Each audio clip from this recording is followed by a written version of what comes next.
आप सभी का स्वागत है हमारे channel dear DP sir learn with fun में। दोस्तों, आज के इस वीडियो में मैं आपको बताने वाला हूं आरपीएससी द्वारा जो असिस्टेंट प्रोफेसर की जो एग्ज़ाम हुई थी 22 तारीख को, उसका ये जो पेपर थर्ड यानी जीके वाला जो कॉमन पेपर था उसके क्वेश्चन आंसर बताने वाला हूं। आज के इस वीडियो में मैं सारी चीज़ें क्लियर बताने वाला हूं, तो प्लीज़ वीडियो को पूरा देखें और चैनल को सब्सक्राइब करना ना भूलें। और इसके साथ ही हिस्ट्री विषय के जो पेपर नंबर फर्स्ट और सेकंड दोनों हैं उनकी भी आंसर की हमारे चैनल पर अपलोड है, वहाँ से आप डाउनलोड कर सकते हैं, वहाँ से वीडियो देख सकते हैं। तो चलिए बिना किसी देरी के हम शुरुआत करते हैं। चलिए आज का हमारा पहला प्रश्न है, 1 फरवरी 2019 को राजस्थान में चालू की गई मुख्यमंत्री युवा संबल योजना निम्न में से संबंधित है। तो इसका जो सही उत्तर है बेरोजगारी भत्ता, ऑप्शन नंबर 2 इसका सही है। देखिए अदर चैनल पर भी इसके आंसर की डाली हुई है, लेकिन उसमें गलत गलत प्रश्न बताए गए हैं। एक जो नामी इंस्टीट्यूट है राजस्थान का, उसने भी बहुत सारे प्रश्न गलत बताए हैं, इसलिए मैं वीडियो बना रहा हूं ताकि आपको पता चल सके। तो चलिए आगे और देखते हैं। दूसरा प्रश्न है, राज्य स्तर अभियान संवाद प्रोग्राम में किससे संबंधित है। तो दोस्तों देखिए, संवाद प्रोग्राम आपको पता है कोविड के दौरान मुख्यमंत्री अशोक गहलोत ने चिकित्सा क्षेत्र से जुड़े लोगों से बात की थी। तो इसका जो सही उत्तर होगा पहला, अस्पतालों के प्रमुख और सभी स्वास्थ्य अधिकारियों से। तो ये इसका राइट आंसर है। अब जानते हैं हमारा तीसरा प्रश्न है, मुख्यमंत्री एकल नारी सम्मान पेंशन योजना किससे संबंधित है। तो देखिए एकल नारी सीधा सा समझ में आ रहा है, विधवा, तलाकशुदा और परित्यक्ता महिलाओं को जो पेंशन मिलती है उससे संबंधित है। आगे देखते हैं क्वेश्चन नंबर हमारा चौथा प्रश्न है, खाद्य सुरक्षा कार्यक्रम के अंतर्गत राजस्थान के किस जिले में जनजाति के प्रत्येक परिवार को 35 किलोग्राम गेहूं निःशुल्क नहीं दिया जा रहा है। तो देखिए इसका सही उत्तर हो गया ऑप्शन नंबर फर्स्ट, भीलवाड़ा में मीणा। अब कुछ लोग कहते हैं कि ये सब जगह मिल रहा है, खेरवा कोई जनजाति नहीं है, लेकिन दोस्तों इसका सही उत्तर यही होगा क्योंकि ये बाकी शहरों में सब जगह मिल रहा है। तो इसमें ये सही है, पहला प्रश्न सही है, चौथे का पहला सही है। पांचवा है, दिल्ली मुंबई औद्योगिक कॉरिडोर के अंतर्गत राजस्थान का कौन सा निवेश क्षेत्र औद्योगिक क्षेत्र स्थित है। तो देखिए कौन सा जो औद्योगिक क्षेत्र है वो स्थित है, तो इसके अंतर्गत आएगा अपना ये जो ऑप्शन नंबर 4 है ये आएगा, ये इसका राइट आंसर है। आगे देखते हैं अगला प्रश्न। अगला हमारा प्रश्न है, समग्र शिक्षा के बारे में सही नहीं है। देखिए बहुत सारे जो अभ्यर्थी हैं उनके नहीं है, ये नहीं पढ़ा, इस कारण गलत हो गया। तो इसका जो सही उत्तर है ये होगा इसका ये उत्तर है ऑप्शन नंबर 3। आगे के देखते हैं प्रश्न। देखिए हो सकता है किसी प्रश्न में कन्फ्यूजन हो सकती है, तो मेरे बताए प्रश्नों में भी हो सकता है, लेकिन फिर भी मैंने अपनी तरफ से पूरा प्रयास किया है कि इसमें किसी प्रकार की कोई गलती नहीं हो। आर्थिक और सांख्यिकी निदेशालय के अनुसार एसडीजी स्टेट्स रिपोर्ट 2020 के अनुसार किस जिले ने प्रथम रैंक प्राप्त की। तो इसका सही उत्तर ऑप्शन नंबर फर्स्ट, झुंझुनू ने। अगला है, मुख्यमंत्री राजश्री योजना से संबंधित है। तो इसका सही उत्तर हो गया ऑप्शन नंबर फर्स्ट, समाज में बालिकाओं के प्रति, ये इसका सही उत्तर है। अगला है, पिछवाइयाँ हस्तशिल्प कला किससे संबंधित है। तो ये सब पता है, नाथद्वारा से संबंधित है। आगे और देखते हैं। अगला हमारा प्रश्न है, टसर जो कृत्रिम रेशम है उसका उत्पादन किन जिलों में किया जा रहा है। तो इसका पहला ही सही है, कोटा, उदयपुर और बांसवाड़ा से। राजस्थान डेयरी किसान के लिए पहला पूरी तरह से स्वचालित डायरेक्ट पेमेंट प्लेटफॉर्म कौन सा है। तो इसका ऑप्शन नंबर फर्स्ट, मूवपे। आगे के और प्रश्न देखते हैं। अगला प्रश्न है, राजस्थान में आर्थिक रूप से पिछड़े वर्गों के 50,000 लोगों को 4% की ब्याज दर पर कितनी प्रतिशत ये जो स्वीकृत सुंदर सिंह भंडारी स्वरोजगार योजना 2021 की घोषणा है। तो इसका सही उत्तर ऑप्शन नंबर 1, 50,000। अगला है, इंदिरा गांधी मातृत्व पोषण योजना के दूसरी बार गर्भधारित करने वाली महिलाओं को कितना मिलेगा, 6,000 रुपये मिलेंगे।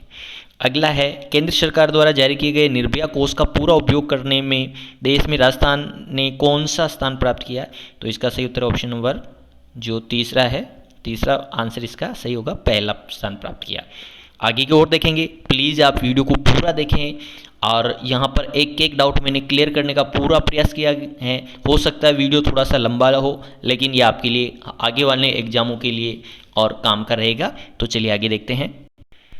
अगला प्रश्न है, निम्नांकित में से कौन सा नगर समाज संगठन कोविड महामारी के दौरान प्रवासियों श्रमिकों की सेवाएं, समर्थन और सुरक्षा के लिए चर्चा में आया था? तो देखिए इसका जो सही उत्तर बता रहे हैं ऑप्शन नंबर 3, आजीविका ब्यूरो। लेकिन ये थोड़ा डाउटफुल है, क्लियर इसका अभी हो नहीं पा रहा है, लेकिन ये इसका सही जो जहाँ तक है ये इसका सही होगा। अगला प्रश्न है 16वां प्रश्न है। 16वां प्रश्न, आयुष्मान भारत महात्मा गांधी योजना के बारे में कौन सा सही नहीं है? तो देखिए इसमें ये डी वाला ये सही नहीं है, तो ए बी सी तीनों इसमें सही है, क्योंकि इसमें 5 लाख की बीमा राशि देय होगी। देय बीमा राशि कम है, 4,50,000 ही है। बीमा 5 लाख तक का हो रहा, लेकिन देय राशि कितनी है? 4,50,000। ठीक है, आगे के प्रश्न देखते हैं। प्रश्न नंबर 17वां है, डेजर्ट नाइट 21, इसका केंद्र कौन सा था? तो ये जोधपुर में सैन्याभ्यास किया गया था। अगला है, राजस्थान सरकार के शिक्षा विभाग द्वारा स्माइल कार्यक्रम की पहल की गई थी, तो इसका जो सही उत्तर है ये पहला, लॉकडाउन की अवधि के दौरान विद्यार्थियों को घर से सीखने की सुविधा प्रदान करना, इसलिए ये किया गया था। 19वां प्रश्न है, राजस्थान में वार्षिक साहित्य और शिक्षा हेतु 2021 में पद्मश्री किसे दिया गया? तो इसका सही उत्तर है अर्जुन सिंह शेखावत को दिया गया था। आगे 20वां प्रश्न है, राजस्थान के किस शहर को यूनेस्को विश्व विरासत शहर का दर्जा मिला? तो जयपुर को मिला। भारत पाक कोटारू गांव किसके लिए कहाँ पर है? तो ये कोटारू जैसलमेर में है, आइडिया है। आगे देखिए, एक जिला एक उत्पाद योजना के अंतर्गत दूध का संबंध किस जिले से है? तो देखिए ये थोड़ा सा डाउटफुल लग रहा है, इसमें डाउट बता रहे हैं और जयपुर के बारे में जयपुर के बारे में बताया जा रहा है, लेकिन इसको आप एक बार डाउटफुल ही रखें। फिर भी मेरे हिसाब से जयपुर है, लेकिन इसको आप कंफर्म कर लीजिएगा। अगला है, कन्हैया लाल सेठिया पुरस्कार 2020 किसको दी मिला? तो इसका सही उत्तर ऑप्शन नंबर 3, अरविंद कृष्ण को मिला। आगे देखते हैं प्रश्न नंबर 24, 2020-21 में सैयद मुश्ताक अली ट्रॉफी के क्वार्टर फाइनल में राजस्थान ने किस राज्य को हराकर सेमीफाइनल में प्रवेश किया था? तो इसका सही उत्तर ऑप्शन नंबर 2, बिहार। कृषि मंत्री नरेंद्र सिंह तोमर ने किस जिले से शहद उत्पादकों के लिए किसान उत्पाद का शुभारंभ किया? तो देखिए ये इसका सही उत्तर ऑप्शन नंबर 4, भरतपुर, क्योंकि शहद सबसे ज़्यादा वहीं होता है जहाँ फूल होते हैं। ये भरतपुर से जो है सरसों के लिए प्रसिद्ध है, तो यहाँ पर तो ये शहद के लिए प्रसिद्ध है, तो यहाँ से जारी किया गया था। अगला है 26वां प्रश्न है, नंदकिशोर आचार्य को 2019 का साहित्य अकादमी पुरस्कार किसके लिए मिला है? तो इसका सही उत्तर ऑप्शन नंबर 3, छीलते हुए अपनों को। 27 अभी हाल ही में पश्चिमी क्षेत्र सांस्कृतिक केंद्र का निदेशक किसे बनाया गया है? तो इसका सही उत्तर ऑप्शन नंबर 3, किरण सोनी गुप्ता को बनाया गया है। आगे के प्रश्न और देखते हैं। देखिए आगे का प्रश्न है, क्रीड़ा परिषद, राजस्थान क्रीड़ा परिषद द्वारा प्रशिक्षकों को कौन सा अवार्ड दिया जाता है? तो इसका सही उत्तर ऑप्शन नंबर 3, गुरु वशिष्ठ अवार्ड दिया जाता है। बहुत सारे लोग इसमें द्रोणाचार्य अवार्ड करके आए, लेकिन द्रोणाचार्य जो अवार्ड है वो जो हमारे भारत के लेवल पर राष्ट्रीय स्तर पर दिया जाता है। अगला है, राजस्थान में ओलंपिक पदक जीतने वाले खिलाड़ियों को कितनी स्वर्ण पदक जीतने वाले लोगों को कितनी राशि दी जाएगी? तो ये अभी करंट में बताया आया था, 3 करोड़ रुपए दिए जाएंगे। राजस्थान के तीसरे बड़े क्रिकेट स्टेडियम का निर्माण कहाँ प्रस्तावित है? तो ये चौंप जयपुर में प्रस्तावित है।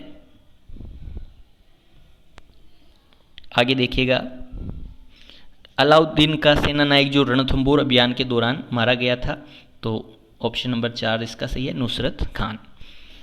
निम्न में से कौन से स्थल लघु पाषाण संस्कृति से संबंधित नहीं है? तो देखिए गणेश्वर ये ताम्र पाषाणी के, बाकी तीनों ही है, तो यानी 1, 2 और 3 ये इसका सही होगा। क्वेश्चन नंबर 33, कर्मसोत कौन से राजवंश से संबंधित है? तो ये राठौड़ राजवंश से संबंधित है। कौन आमेर के शासक मान सिंह एक के संरक्षण में रहता था? तो इसका जो सही उत्तर है ऑप्शन नंबर 4 जगन्नाथ। आगे देखते हैं क्वेश्चन नंबर 35। उस स्थान को चिन्हित कीजिए जो किसी भी प्रकार से लोक देवता रामदेव जी से संबंधित नहीं है। तो देखिए ये बनेड़ा संबंधित नहीं है, बाकी सब है। उन 2 राजपूत नेताओं की पहचान कीजिए जिन्होंने मालदेव के विरुद्ध संघर्ष किया था। तो इसका जो सही उत्तर है वीरमदेव और कल्याणमल, ये इसका राइट है। निम्न में से कौन सा वैष्णव संप्रदाय नहीं है? तो देखिए निष्कलंक ये वैष्णव संप्रदाय नहीं है, ये शैव संप्रदाय है। दादू पंथ में नागा उप संप्रदाय के संस्थापक कौन थे? सुंदरदास, ऑप्शन 2 इसका राइट है। राजस्थान में कहाँ मेराब खान ने 58 के विद्रोह का नेतृत्व किया था? तो कोटा में किया था। निम्न में से कौन सीकर कृषक आंदोलन से संबंधित नहीं है? तो देखिए नैनूराम शर्मा, ये बूंदी से संबंधित है। उस कार्यकर्ता की पहचान कीजिए जिसने स्वतंत्रताओं के लिए प्राण उत्सर्ग किए थे। तो इसमें ये भी सही है, ये भी सही है। देखिए ज़्यादातर लोग 1 और 2 सही करके आए हैं, लेकिन रमेश स्वामी ने भी उत्सर्जित किए हैं, अपने प्राण दिए थे। तो इसमें 1, 2, 3 तीनों ही सही होंगे। सभी लोगों के, ज़्यादातर लोगों के ये गलत है। आगे देखते हैं। आगे देखिएगा, किस लोक नृत्य में पूरिया को नृत्य का मुख्य पात्र माना जाता है? तो ये राई इसका राइट आंसर है। महिला नेता जिसे भरतपुर राज्य द्वारा भरतपुर प्रजामंडल के पंजीयन की मांग करने के कारण जेल में डाल दिया था? तो इसका ऑप्शन नंबर 4 सुशीला त्रिपाठी। आगे देखते हैं, निम्न में से किस शैली के मध्यकालीन साहित्य रचना रसराज को चित्रण के विषय में चिन्हित किया गया है? तो इसका देखिए बूंदी है, लेकिन मारवाड़ भी इसका उल्लेख मिलता है, कहीं कहीं मारवाड़ भी इसका उल्लेख मिलता है, मारवाड़ भी उल्लेख मिलता है। तो आप इसको एक बार क्लियर कर लीजिएगा। वैसे बूंदी ही सही लग रहा है। निम्न में से कौन सा तत्ववाद्य नहीं है? यानी इसमें अलगोचा तत्ववाद्य नहीं है, क्योंकि ये सुशिर वाद्य है। देखिए प्रश्न है, राजस्थानी की एक रचना रणमल छंद के रचनाकार कौन है? तो रणमल छंद के रचनाकार है श्रीधर व्यास। राजस्थानी भाषा संस्कृति में डिंगल क्या है? तो डिंगल क्या है? काव्य की एक शैली है। ये जो प्रश्न है बोली, देखिए जगरोती करौली की बोली है। गोडवाड़ी, देखिए इसमें जो सही उत्तर है, सही जो उत्तर है ऑप्शन नंबर 1 इसका राइट आंसर है। प्रश्न है, बुलंद दरवाजा औरंगजेब द्वारा बनाया गया कहाँ है? तो यह है गागरोन में, ऑप्शन नंबर 3 इसका राइट है। प्राचीनतम मंदिर कौन सा है? तो ये इसमें आ जाएगा आभानेरी का हर्षद माता मंदिर सबसे पुराना है। अब इसको जो सुमेलित करना है अगले प्रश्न में, तो देखिए सीधा सा प्रश्न है। में हाड़ौती को लेते हैं। हाड़ौती में मुकुंदरा की पहाड़ियाँ हैं। इसी प्रकार अंत प्रवाहित प्रवाह का क्षेत्र कहाँ पर है? ये देखिए नाली है ना, ये इसको देखिए जो गिरवा है, गिरवा हम सब जानते हैं, गिरवा जो मेवाड़ का जो पर्वतीय क्षेत्र है उसे गिरवा के नाम से जानते हैं। आप इस प्रकार मिलाइएगा, गिरवा यानी ए में 3 आ रहे हैं, तो 3 कहाँ पर है? इन दोनों में नहीं है, तो या तो ये सही है या ये सही है। फिर आप इसमें देखिए मुकुंदरा की पहाड़ियाँ, यानी बी में 1 सही है, तो ये सही हो गया। चौथा ऑप्शन इसमें सही है। अब आगे देखते हैं, राजस्थान में 50 सेमी वर्षा सेमी कौन से जिलों से निकलती है? तो देखिए इसमें होगा चूरू होगा और हनुमानगढ़ होगा, तो बी और सी सही होंगे, तो दूसरा ऑप्शन इसमें सही है। 23वें में सुमेलित कौन सा नहीं है? तो देखिए जब भी पेपर करें तो नहीं है इसको जरूर पढ़ें, इसमें गलतियां होने की संभावना रहती है। तो इसमें कासनाथ सिरोही ये नहीं है। अगला प्रश्न है, सुमेलित कौन सी नदी और उसका उद्गम क्षेत्र सुमेलित नहीं है? तो देखिए पहला ही नहीं है, बाणगंगा खमनोर की पहाड़ियों से नहीं निकलती है। इसमें देखिए इसमें भी पूछा सुमेलित कौन सा नहीं है, तो देखिएगा गढ़सीसर ये जोधपुर में नहीं है। आगे देखते हैं, वीडियो जरूर थोड़ा सा लंबा हो सकता है दोस्तों, लेकिन वीडियो पूरा देखें। अभी 2-3 क्वेश्चन कन्फ्यूजन वाले आएंगे, वो भी मैं सही बताने वाला हूँ, जो कि दूसरे जो चैनल्स हैं उन पे गलत बता रखा है। जेट्रोफा बायोडीजल पाइल प्लांट कहाँ अवस्थित है, तो ये है दोस्तों झामरकोटड़ा उदयपुर में है। अगला है सालर के वन कहाँ पाए जाते हैं, तो ये अलवर, चित्तौड़, उदयपुर, सिरोही वाला क्षेत्र वहाँ पाए जाते हैं। सतही जल मृदा अपर्दन कहाँ होता है, तो देखिए सबसे ज़्यादा जो सतही अपर्दन होता है चंबल नदी से होता है। राजस्थान का एकमात्र जिला जहाँ पाइराइट के भंडार है, तो ये सीकर में है। रोटू संरक्षित क्षेत्र कहाँ है, तो ये है नागौर में है। ऑप्शन नंबर 3 इसका राइट है। देखिए कौन सी नस्ल नहीं है, तो नाली बकरी की नस्ल नहीं है। 2011 की जनगणना के अनुसार ग्रामीण लिंगानुपात 1000 से अधिक किस जिले का है, तो ये पाली का है। आगे देखिएगा